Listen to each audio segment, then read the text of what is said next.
Thank the bells for their presence and their offering for music today. And I want you all to know that I am happy that all of you are here today. Whether you are here helping with music, if you are here in the sanctuary, or if you are here with us online, worshiping whenever you worship, I appreciate all of you. And I recognize how all of us are a part of the worshiping community. And we are all made stronger by all who are here. So whether this is your first time in this sanctuary, or whether you were born into this church, you are welcome here.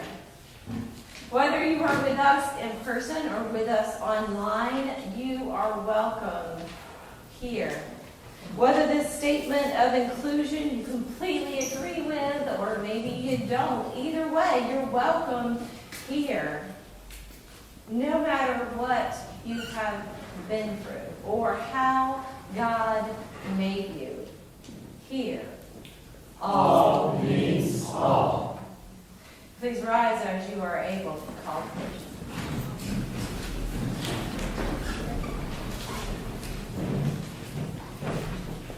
We gather together to worship God, who comes to us when we least expect it, who calls us out of the safety of our ordered lives and invites us to join him in the adventure of faith. Let's worship God together.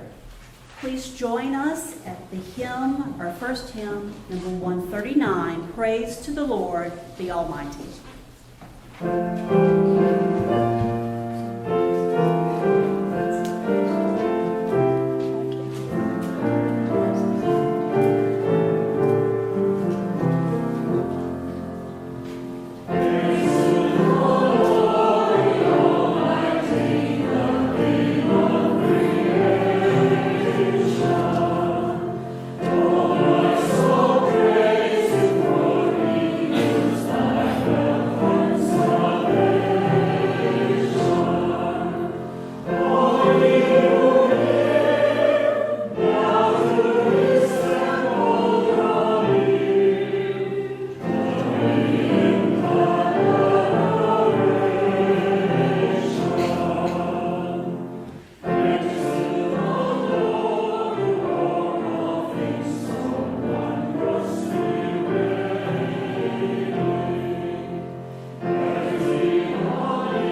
I don't know, the inner young person of anyone here.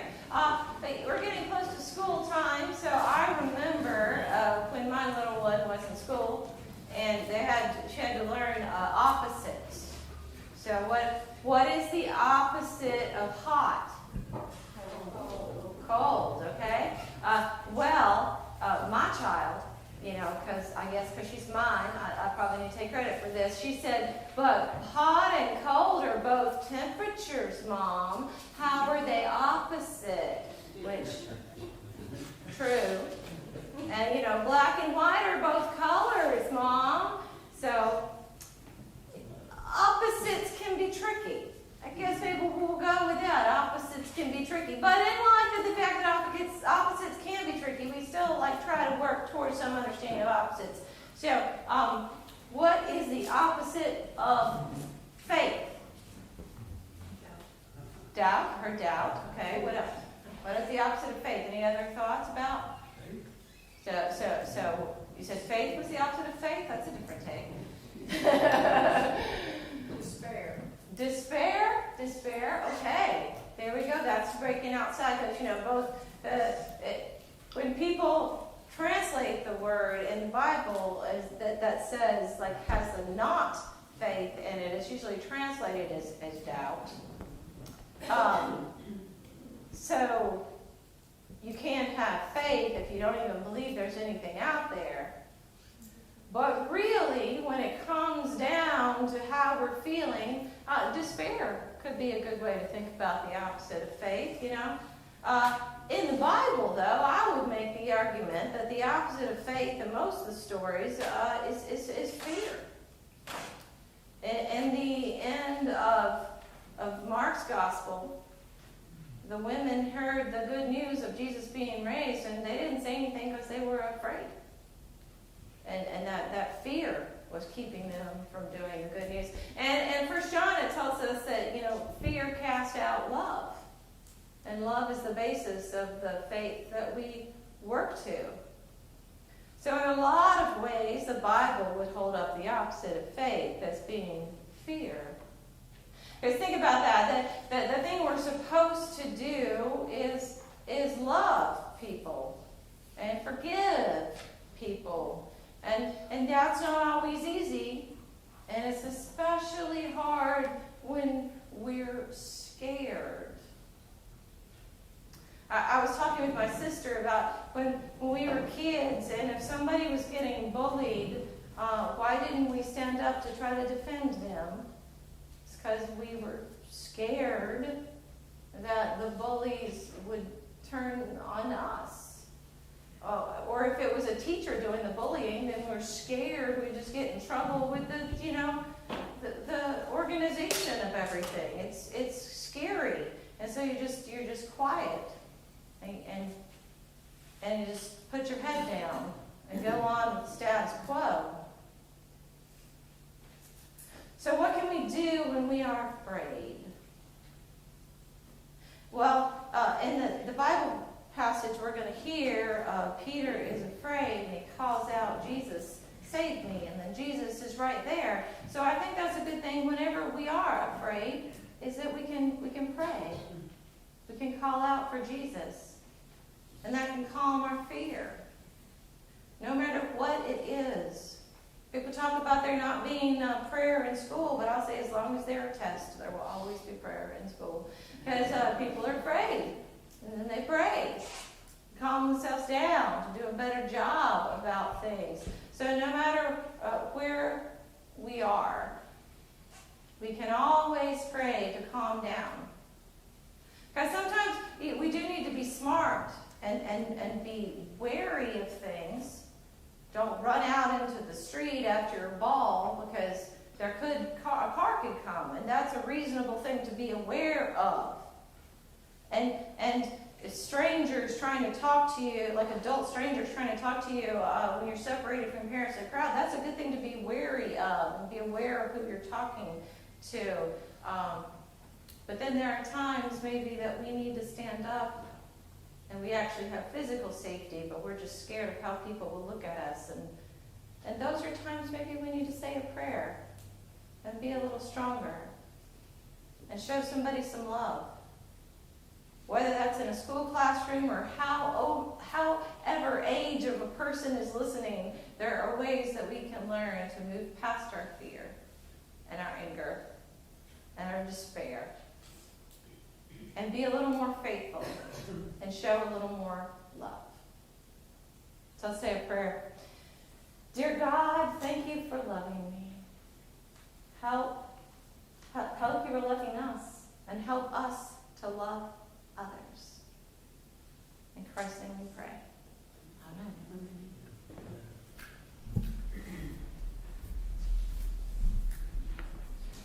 Today's Old Testament reading is a selection from Psalms 105, and I'm going to be reading from the Message. Hallelujah! Thank God. Pray to him by name. Tell everyone you meet what he has done. Sing him songs, belt out hymns, translate his wonders into music. Honor his holy name with hallelujahs. You who seek God, live a happy life. Keep your eyes open for God. Watch for his works. Be alert for signs of his presence. Remember the world of wonders he has made, his miracles and the verdicts he's rendered. O seed of Abraham, his servant, O child of Jacob, his chosen. Then he called down a famine on the country. He broke every last blade of wheat, but he sent a man on ahead, Joseph, sold as a slave. They put cruel chains on his ankles and an iron collar around his neck until God's word came to the Pharaoh and God confirmed his promise. God sent the king to release him. The Pharaoh set Joseph free. He appointed him master of his palace, put him in charge of all his business, to personally instruct his princes and train his advisors in wisdom, so they could do everything he told them, could follow his instructions to the letter. Hallelujah. Now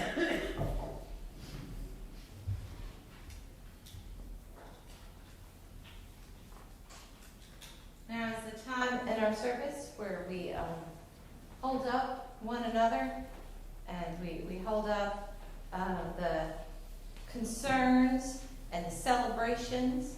And I hold up that Gigi had a birthday on Wednesday. So we say happy birthday to you, Gigi. We're glad that you're here. And happy birthday. That's a celebration for us. We want to add Shirley and Chuck Twitty to our prayer list, and hold them up in prayer and care. And I want us to remember the people in Hawaii. There's so many have died in the fires, and the threat that's still there, and all those that are mourning loss of home, that we remember them. Are there other prayer concerns or celebrations for us this morning? Yes. It's Carol's birthday today. It's Carol's birthday today. Yay! Happy birthday, Carol. Fantastic. Are there prayer concerns or celebrations? Yes, Paul. Paul at the Safe Travels to Chicago this week. She's in a conference with Malchus, who's a priest in the Republic of Georgia. Will be there this week speaking to the group. Safe Travels. A good week. Paula does great work with the Church of Georgia. That's the country Georgia, not the state. And so she's traveling and being a part of that this week. So prayers for safe travels and for a productive and good time with that work. Oh, yes. I'd like to celebrate that Mary and Connie and I are celebrating 50 years of singing together. Oh, that's so I'm so glad you guys were able to come and be a part. And I don't know, the temperature's cooler at least here, so you can be glad for that. But they are here celebrating singing for us today, so we are happy for that. Any other concerns or celebrations for us? Then let us come now to a time of prayer. Gracious and loving God, we give you thanks for this day. We give you thanks for all the people in our lives, all the ways that you have made your love tangible for us. And we give you thanks for every way we have had an ability to make your love tangible for others. And Lord, we hold up to your care. We hold up Paula for safe travels and a fruitful trip. We hold up Shirley and Chuck, Philip, Randy Mars, Jean Robinson, Ruth Meadows, Nina, Dottie, Mike, Mildred, Bob, Destiny, Hawaii, and those who are mourning there and those who are in fear.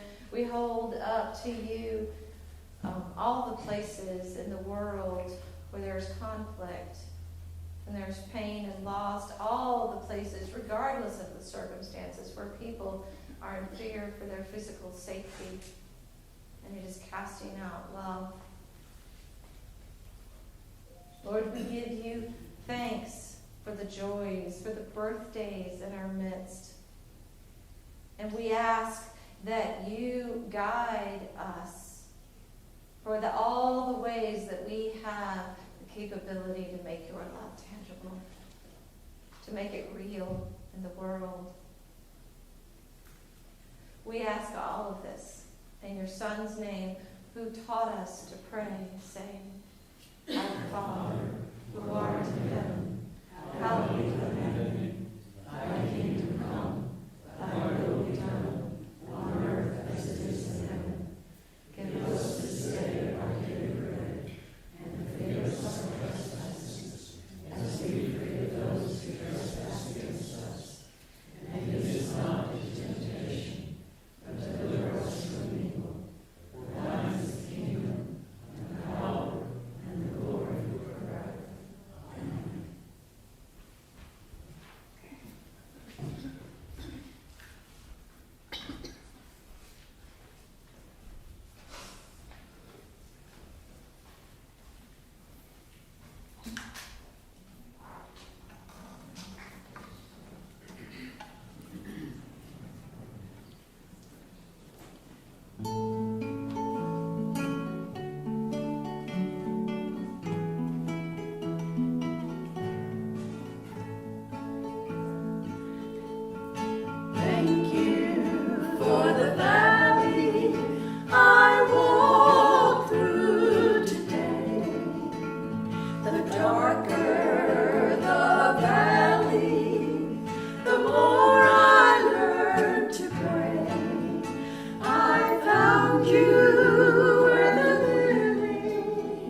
comes from Matthew's Gospel, and it's directly following the reading we had last week. And last week, if you weren't there, I'll give you a little reminder, or if you were here and you forgot, I'll give you a little reminder. Jesus has heard the news of John the Baptist being killed in a very capricious and brutal way. And he's trying to get away to pray. And people follow him. He has compassion on them, and he heals, and he teaches, and he feeds them. And the disciples tell him to send them away earlier, but he does not. He feeds them first. But now we start in a place where Jesus is going back to that need of being alone. We hear now in Matthew chapter 14, verses 22 to 33, and I'm reading out of the CEB version. Right then, Jesus made the disciples get into the boat and go ahead to the other side of the lake, while he dismissed the crowds. When he sent them away, he went up onto a mountain by himself to pray. Evening came, and he was alone. Meanwhile, the boat, fighting a strong headwind, was being battered by the waves and was already far away from land.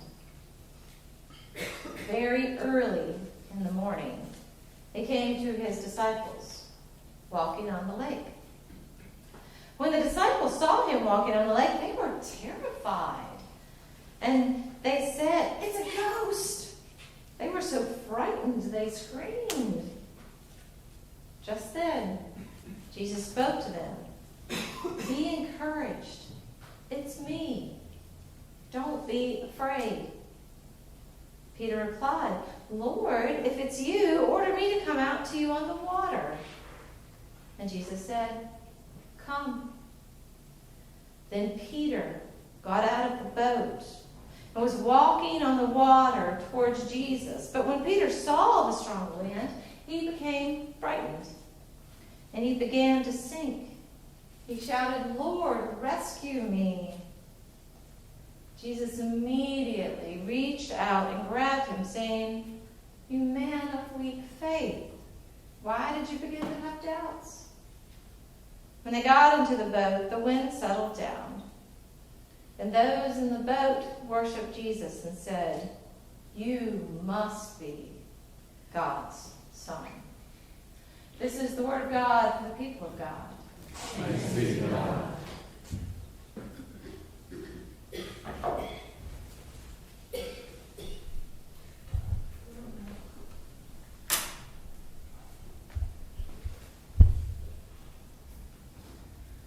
Let us pray. May the words of my mouth and the meditations of all of our hearts be acceptable unto you, our rock and our Redeemer. Amen. Jesus needed his time away. He delayed it because there was need, but he needed his time away, and he got it. He set some boundaries. The disciples, whom he loved, and they were his friends, but also whom he was teaching and leading and trying to get them ready for his departure so they could continue on the message of the gospel. And he needed a break. Sometimes he went to pray, that he brought some of them with him, and sometimes he prayed with all of them, but right now he needed to be alone. So he sent them off on the boat to the other side. And then he dismissed the crowds as well and sent them home. They had been healed and taught and fed. He sent them home. It was getting to be evening time, we're assuming by now. And so he goes up to the mountain by himself to pray. We don't know what he said. He's by himself. We can assume he had some sorrow to work out over John. Honestly, over the truth of what was facing him that was coming at him as well. He knew that his end would also be painful and brutal. needed strength and comfort. Well, all we know for sure is he needed to be with God. Now the disciples are out on their boat. He's on a mountain. I'm guessing he could see them. They were fighting against the wind, and they had been fighting against the wind, and he let them fight for a while, to be honest. He took the time he needed. And it wasn't until close to morning time that he came down and he went to see them in the midst of the storm they were in. And he walked on the water to get to them. Now, in defense of the disciples, I totally understand why that would be a frightening thing to see. That's not what one comes across every day. It's someone walking across an amorphous surface that you can be certain that couldn't support weight. And there he is, walking across, and they're scared, they're terrified. It's a ghost. It tells them, don't be afraid. Now, it says in our translation, it's me. And that makes sense for the English translation. The actual Greek word says, I am. And this harkens to the name that God gave out of the burning bush. He says, ego me, and this is out of the burning bush. It was the holy letters, Yod He Vav He, which it means I am who I am. Basically, I am. Moses asked for the name of God, and rather than being defined by, the God of the sun, or the God of healing, or the God of fertility, or whatever God just, I am. You can't define me any further down than that. I am. So when Jesus cries out, I am, he is connecting to the great I am, and the part of the I am of God that has been incarnated within the body of Christ. It says, take heart. I am here, present. Don't be afraid. Now, Peter, I love Peter. Peter's the ADHD disciple. Sometimes I hate him. It's a love-hate relationship. But he is always there to jump up and be in the middle of things immediately when it's appropriate, when it's not. But here he is. He calls out, and he's like, and it sounds like, in this translation, like he's testing God. Well, if it's you. But really, that preposition can also be translated as since. And I think that's a pretty good argument to say what he's saying really is, since it's you, call me to come out there too. If you're on the water, I want to be out on the water too. That looks cool. I want to do that. Call me out. I want to do it. And he waits to be called out. He waits for Jesus to say this. And Jesus says, come. Come on out. Come on out of the boat. And Peter does. He steps out onto the water and starts to walk. Then he notices the wind. Wasn't the wind happening the whole time? What made him notice the wind? The wind, the way where it says the wind was battering the boat, this work of battering, it also could be torturing. It was torturing them to not get any headway. The wind was coming. This torturous wind had been pretty persistent. But what changes is Peter's focus. He stops focusing on Jesus that he's walking towards and starts focusing on this torturous wind. And I would assume the fact he's walking on something that obviously can't hold weight. Come on now, he knows this. And he starts to sink. He cries out. And Jesus is there, pulling him up. And I tell you, I love this story. This has been something I have meditated on since I was an engineer. Throughout my journey of faith, this has been a story to connect to in different times and different places. And I want to give you some ways to make this story tangible in your life. On one level, we can look at this very personally.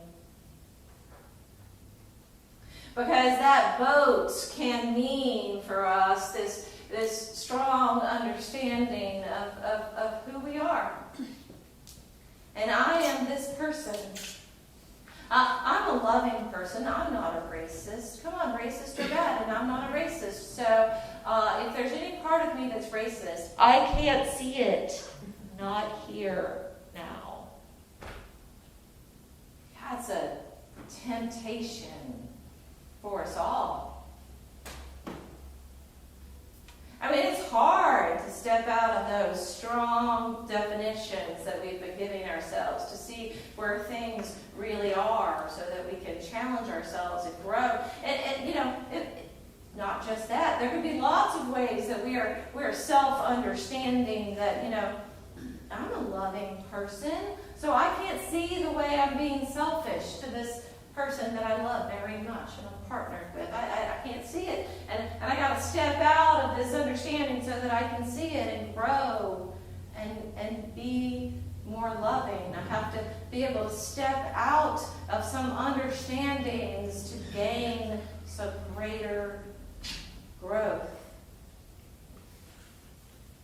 Some place of maybe God is calling you to a new type of ministry, and you're thinking, oh no, I couldn't do that. I don't have those skills. That's not me. Nobody would want that. And maybe we need to step out of that understanding from time to time to step on to something new. There's also a way to look at this story, because the boat is an analogy for the church, for the early church. And we can see, if you've been with me a long time, I've made this analogy before, but you look up, and the roofs of churches often look like the bottom of a boat. You see the rafters, and there you can imagine that if you just flip it on top, that there's the church in this boat. And the winds are against it, pushing.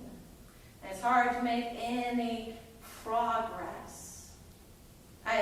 This early church was, it was an illegal thing. You had Judaism, which was a said and understood and accepted thing, but otherwise, if you're going against the Roman government, that was a problem. And until the time of Constantine, not that there weren't challenges after that, but they were different.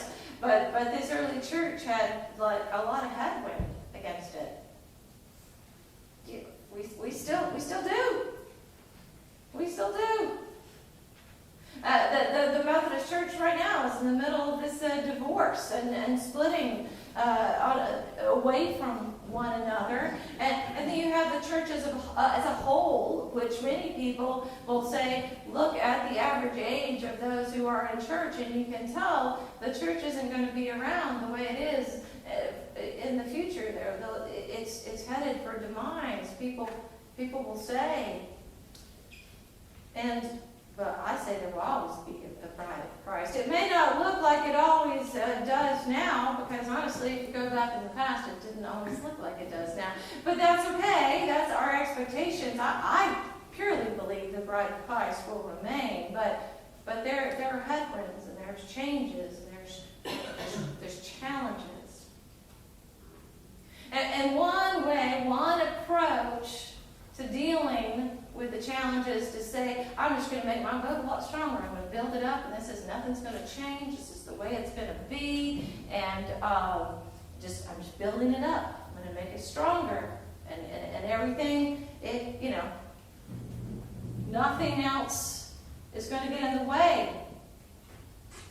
Because otherwise, if you just jump off into the water, then you're just swimming in this amorphous stuff, and you're always trying to, let me please this person, or let me please this person. And you're floating about, and what is the standard, and what is it like? Oh, we can't say anything that would offend anyone, because that would be problematic, and they won't come back, and they won't give money. And Jesus never had any problem offending people. He was rather good at that. Us preachers are much more fearful, but he was rather good at standing up and offending people and shaking things up and trying to point people in the right direction. But if we're just swimming in the water and we're just going from place to place as a person trying to please, individual trying to please different people, or as a church trying to please different people, then we're not doing the great faith. And if we stay inside the boat, building it up and saying, okay, we're holy inside and all that outside is unholy, then we're really quite limited then as well. You know, in society at large, we are in a place of division and change. We're in an era change, and this happens about every 500 years, y'all. You've been with me a while, you've heard me say this before, we're in a time of great change. And it's disconcerting, and it's challenging. And for those who have some years on them, as many as me or more, you've seen a lot of change. Honestly, if you're one of the younger people listening, then you've probably seen some change as well, too. But the world is changing pretty rapidly right now. And one can try to build up that boat and make it stronger and say, yes, nothing will change. We'll hold it all super tight and not let anything change. And if there's one thing that's sure in the life, the world, it's change. We can't ever hold anything tight enough for it not to change. I mean, the church has changed a lot. Society has changed a lot. The way we understand time has changed a lot. Like everything you've got throughout society, things have changed. And understandings have changed.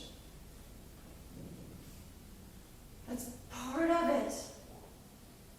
But it's very tempting to hold on because we don't want to just jump into the amorphous thing of everything. Let me just tread water to please everybody. Okay, I don't want to be racist, and so I can't talk about the race or anything. And I don't want to be homophobic. I don't want to be transphobic. I don't want to be fatphobic. I don't want to be anyphobic. Let me just try to please every single person and have no judgment. And if you have no judgment, then oh my goodness, you're not standing really for anything with no judgment.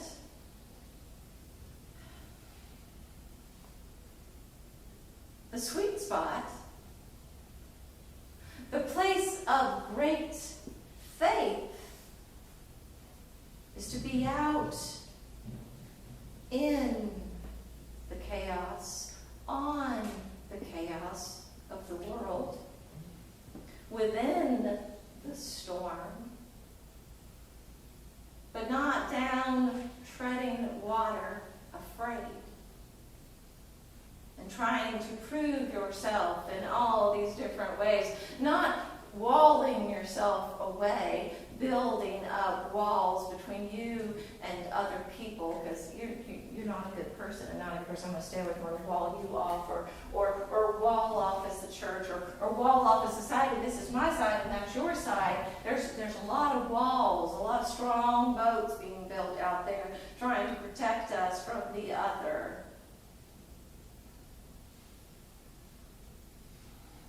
Yeah, the sweet spot is being able to step out. And recognize there's some chaos there and you may not understand it all. To recognize that love and compassion are things that will make our walk happen. Will give us the strength to be out there and meet people. And if we can be aware of our own fears so they don't let us sink. Because if we're afraid, am I good enough? Is this person going to like me? What can I do to make them do that? You're going to start sinking. Because fear is what's in your focus. Or if we're out as a church trying to get people to come to church, oh, come to church, the church is dying, we really need you to come to church. I don't know, that's not a very good pitch. Somebody wants to come and try to save your dying organization. That's usually what they're going to stand up for. But if you don't have the fear, if you're just like, wow, I know some things about love and grace and forgiveness, and maybe it might help you now. Let me meet you where you are. Let me find out where you are. Let me find out what you need. Let me just connect with another person. Not in the fear of trying to prove yourself right, but in the love and in the grace. And in the world as a whole, in our country as a whole. When the lines and divisions are being made so much stronger all the time, you're on one side or the other, and the other side, whatever it is, they're the devil, they're awful, they're evil. I get why that's easy to do. I completely do. But if we're in that place of great faith, that walking on the water, without the fear of trying to prove ourselves right, see another person struggling with different experiences and different understandings, and we can assume that they're not evil, they've just heard different things and they've had different experiences. Why don't you tell me your different understandings and your different experiences? So maybe we can find some connection there. And if we want to live in this sweet spot of walking, sometimes we have to set some boundaries and not give all of ourselves all of the time and have some place where we recharge. Now, some of us are introverts and some of us are extroverts, and Jesus didn't really have any peers. He really needed to be alone. But I think we all need some time of recharging, both alone and with others. There's some ways that we need to reconnect and have that time. You know, Sabbath is in the 10 Commandments. It's really important to have time to reconnect with God. And what happens, you know, in our 24/7 world is it's really hard to do that because we have lots of things to do. Well, I'm not doing my work, but I got to take care of the house. I got to do the laundry. I got to get everything ready for the week to come. And, you know, God says, here, have a gift of 24 hours where you really don't have to have any lists. You don't have to have any responsibilities. It's an amazing gift. Why don't we take it more? Come on, people. We're given this as a gift. Take it. Take that time. You need it. You need it if you're going to protect yourself from the fears that will make you sink instead of walk. You need it to remind yourself who God is. That great I am. And the fact that we are all made in the reflection of God, that there is a reflection of that I am within us that is sacred and that is holy. And that we have to protect, we have to nourish, so that we can be there, offering love and grace. Offering the idea that, yeah, it matters what you do, justice matters, but we're not going to throw a bunch of people under the bus and call groups of people as bad. You know, both of these things can be together. We can say it matters what you do, and we can still love those who do the wrong thing. But honestly, the best part of this text is that when we do get afraid, and that we do sink, call out to Jesus, and he's immediately right there, pulling us up, giving us a rest on the boat, giving us the time to get ready before we walk out again. Peter is called here a man of little faith. Oh, burning man, Peter. Geez, you get knocked down. Well, Peter was the bedrock of the early church. God does a lot with people of little faith, especially if we're willing to keep trying to get back out of the boat again. We keep trying to practice that faith. We kept working on having greater faith. God will work with you. Will be right there anytime you're sinking into the despairs of, oh man, what do I need to do? Or how do I get my worth? How do I find my solid ground? Right there. Because the world is in great need of people of great faith that are willing to cross through the storms and meet people who are struggling against the headwinds, tortured by the challenges of life. You are needed. Wonderful disciples, wonderful followers of Christ. You are needed. Practice having that great faith. Practice showing that love and compassion. Practice being able to look within to the places where you need to show yourself love and compassion and grow. Practice faith. Knowing always that if we keep our focus on Jesus, we can walk. And when it falters, He's there to hold us up. Be disciples that are willing to walk on water. Let us pray. Gracious God, you know our weaknesses. You know our fears. You know the places where we have fallen off on one side or the other. You know the times where we have seen others and thought it wasn't worth going out in the storm to try to help them. I mean, Lord, you've also seen the places of faith in us too. You know us completely. Help us, Lord, to have the strength to give ourselves to you, that you might build up our faith and use us in the world to have your cleansing and your strengthening, so that we might know the places that we need to heal.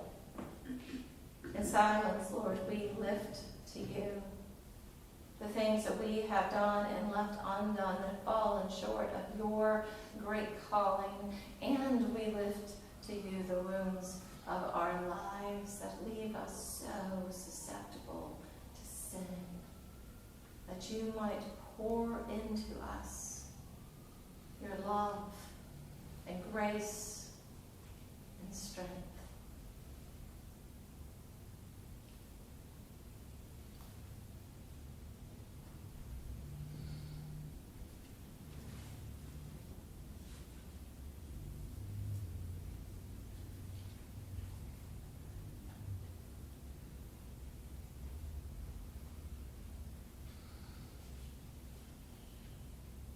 No matter what the storms of our lives are, whether we're drowning out of the missteps that we have made of selfishness and we're crying out, whether the places of stubbornness that we don't even want to acknowledge that we've stepped out of bounds, whether we're just fearful to even start the process, wherever we are this day. Lord, hear our cry. Lord, save us. Pull us close to you. And let us know your grace, your love, your renewal. In Christ's name we pray. Amen.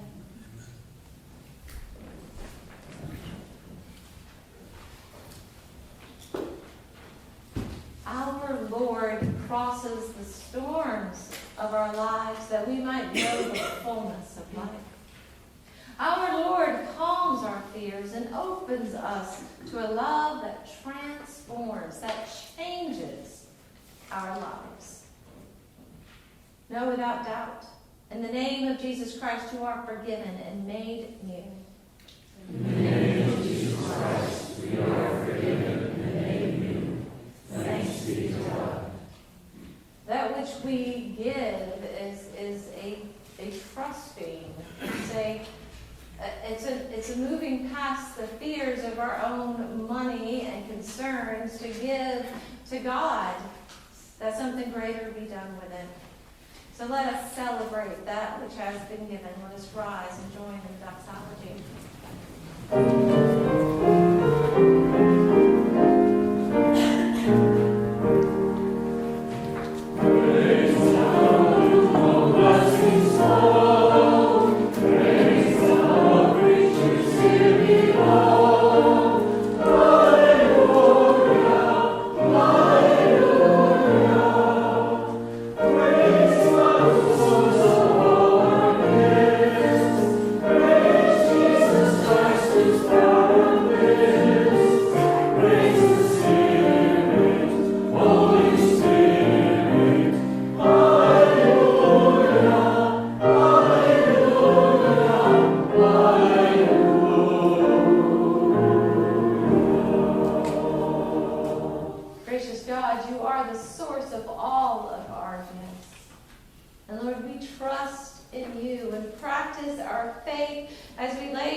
Stewardship, they may indeed further your kingdom on this earth. Amen. Let's join together for our final hymn, number 141, Children of the Heavenly Father.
Coming up next week is our birthday luncheon, so bring a dish to share, and for those in person, come and join us in fellowship. Also, for those who are in person, we are ordering name tags. So if you have a pacemaker, or for any other reason you don't want a magnetic pen, then we can get one that, has the pen instead of the magnetic. So let Heath know which kind of name tag. If you want something other than magnetic, let him know. Then also know that we have our mission for school starting soon, and Ann has some tags in the back where you can help with Madison, with the kids here in Madison County, and we're taking on a teacher that is new to the area to help her get her classroom set up. What, Ann, did I say that wrong? The tags are for the elementary school here in town. The tags are for elementary school in town, and then if you want to help this new teacher at the middle school, there'll be a link in the email that comes out, so you can click on that and get something to help her school start out. So lots of ways that we can have to have that help out. There's also a bunch of meetings of different committees coming up this week, so if you serve on the committees, take a look at that. Now I want you to know that you're needed in the world. Great faith is needed in the world. The ability to cross through the storms and show compassion and love, the ability to grow and do that is needed. Go forth in the strength of this story. Go in peace. Go in power.